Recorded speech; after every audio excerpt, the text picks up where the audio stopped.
أعوذ بالله من الشيطان الرجيم. بسم الله الرحمن الرحيم.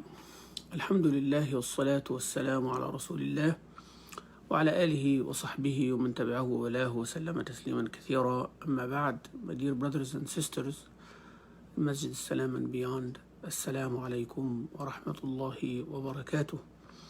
We ask Allah Azza wa Jal the Almighty at the beginning of this day to make it blessed, to protect us from the evil, and to give us and grant us all goodness of this day that He created, subhanahu wa ta'ala. Allahumma ameen.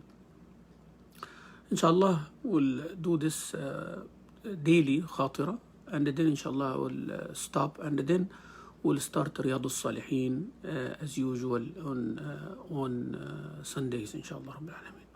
So let's do the third of the trials, morals under pressure.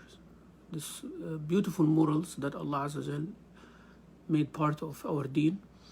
And what happens in this time of trial?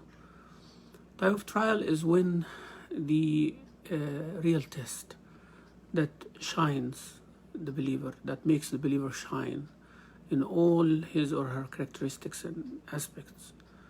They become truthful, truthfulness will come out, honesty will come out, patience will come out.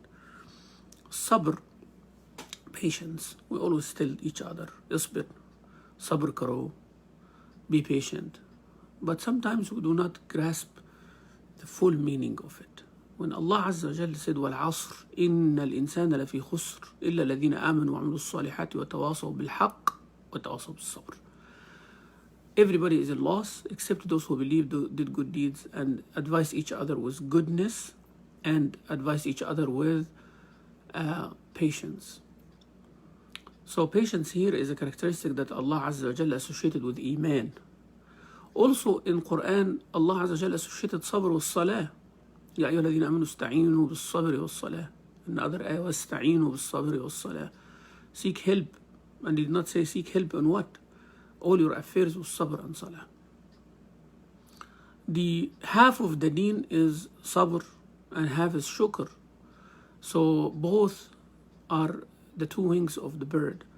So most of the things happen, you need sabr, and others you need shukr. Shukr, to thank Allah Azza wa Jal for everything that you got. Sabr is to thank Allah Azza wa Jal also for the things that you did not get, or the things that you got and you don't want.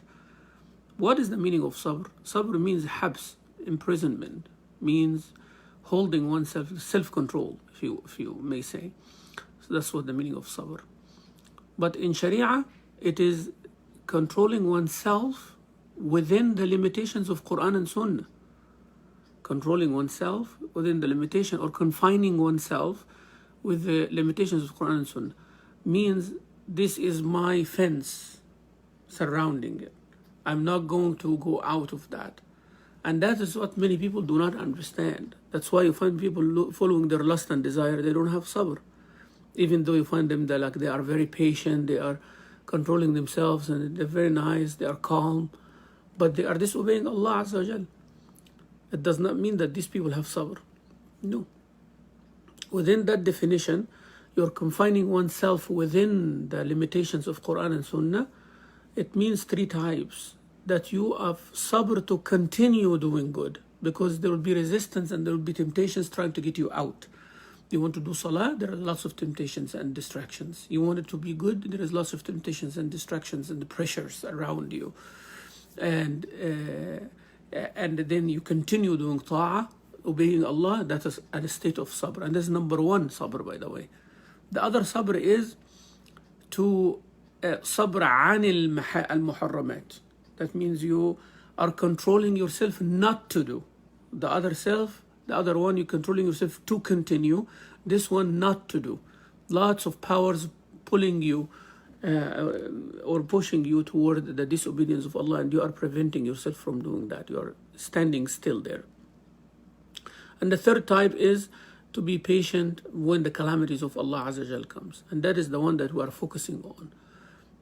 what does that mean to be patient when the calamities come? Means do not let the bad comes out, and do not let yourself out of the confinement of Quran and Sunnah. So you're going to be angry because of a trial or a calamity, and you remember that Rasulullah said, La taghdab, do not be angry. You wanted to criticize someone, or you wanted to do something, and you remember what Allah Azza wa Jal says in the Quran, Ista'inu bis sabr was salah. Am I really seeking help with sabr and salah?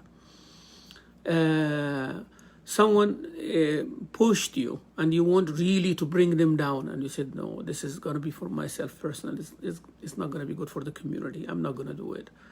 And so on and so forth. So we're not going to be pulling each other down. We're not going to be pushing each other out of the ring of Quran and Sunnah just because our own desires and our own selves. I know at the time of trials, we become like very short-tempered. We become, tight in the chest. But that's when sabr will shine. Inshallah, in the next few days, my brothers and sisters, we're going to talk about the types of sabr, what will help you to do sabr, the real one, and what are the rewards of Allah for those who have sabr in this dunya before the akhirah, inshallah Rabbil Alameen. May Allah Azza wa Jalla make us among the sabirin. May Allah Azza wa Jalla give us without limitation our reward, because this is what He promised the people who are patient. إنما يوفى الصابرون أجرهم بغير حساب, without limitation. Inshallah, I see you in a minute with Riyadh al-Salihin. Wassalamu alaikum wa rahmatullahi wa barakatuh.